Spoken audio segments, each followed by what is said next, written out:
Ito ay rated SPG. Striktong patnubay at gabay ng magulang ang kailangan. Maaaring may masiselang tema, lengguwahe, karahasan, sexual, horror o droga na hindi angkop sa mga bata. Ikaw ang aking dala sa gabing madilim. Ikaw ang bawat sana sa lahat ng hiling. Sagot sa akin. Narito na nga ang ating pakabangan ngayong Martes sa abot kamay na pangarap. Hindi nga natuloy itong si Doc Carlos Benitez na sumama dito kina Lynette at Annalyn sa Japan. Dahil nagulat nga ito dito sa tawag dito ni Zoe sa kanya. At dito na nakiusap itong si Zoe na magkita daw sila dahil may kailangan siyang sabihin at kinakailangan daw na tulungan ni Carlos Benitez itong si Moira. At dito nga na ipinaliwanag ni Carlos dito kay Lynette at Annalyn na sila na lang muna mauna doon sa Japan at susunod ito dahil may mahalagang pasyente nga daw itong si Doc Carlos Benitez at hindi niya pwedeng ipagpaliban. At dito nga na sinabi ni Lynette kay Carlos na hindi ba daw pwede na sa pagbalik na lamang daw nila gagamutin ni Carlos itong kanyang pasyente na sinasabi nito.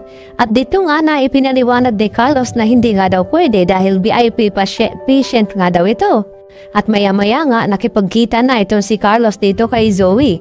At tudo naman ang iyak ni Zoe at habang kayakap itong kanyang ama at nakiusap ito na hindi daw pwedeng pabayaan na lamang ang kanyang ina na makulong. Dahil kapag nagkaganon ay sigurado makukulong din daw itong si Zoe. Kaya dito naman naawa ng husto itong si Carlos Benitez sa kanyang anak. At tinanong niya kung nasaan daw itong si Moira dahil kung papayag ito ay tulungan niya itong makatakas.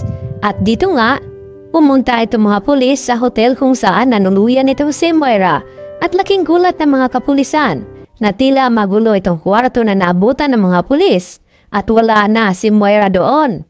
At naisip ng mga pulis na baka ay tumakas na nga ito.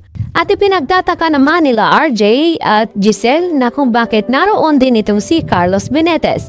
At agad naman na nakahanap ng alibay itong si Carlos kung bakit naroon siya. At hindi naman tinatantana ng mga pulis na hindi mahanap itong si Moira.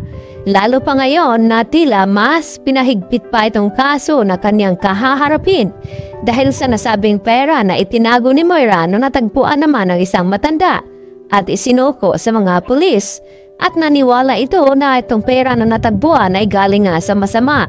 At tinanong ng pulis kung namumukhaan ba ng matanda ang babaeng sinasabi niya, ay dito na ipinakita ang larawan ni Moira. At itinuturo naman ang matandang ito na yan nga ang babaeng nagbaon sa pera doon sa bakanteng lote. At walang duda na si Moira nga iyon. At hindi lang iyon dahil hindi tumitigil itong mga pulis na hindi mahanap itong si Moira. Kaya nalaman nila na may tumutulong dito kay Moira at ipinakita nga dito sa mga pulis kay RJ kung kilala ba nila itong doktor na tumutulong ngayon dito kay Moira upang baguhin ang identity nito at makakuha ng passport papuntang Japan. At nagulat itong si Giselle at RJ kung sino ang lalaking pinakita ng mga pulis. At dito nila napagtanto na si Doc Carlos Benitez nga ito at kung papaano nagawang tulungan ni Carlos ditong si Moira at anong kanyang koneksyon. Kaya naman, madadawit itong si Carlos Benitez dito sa kaso na kakaharapin ngayon ni Moira dahil mas papahirapan mga pulis na makatakas itong si Moira ngayon pa na mas matimbang at malakas itong kaso na isinampa dito ni RJ sa kanya dahil gusto nga nila na mabigyan ng hustisya ang kanyang ama na si Don Pepe. Kaya naman ay agad na kumilos itong si RJ at itong si Giselle na hindi hayaang makatakas at makaalis ng bansa itong si Moira.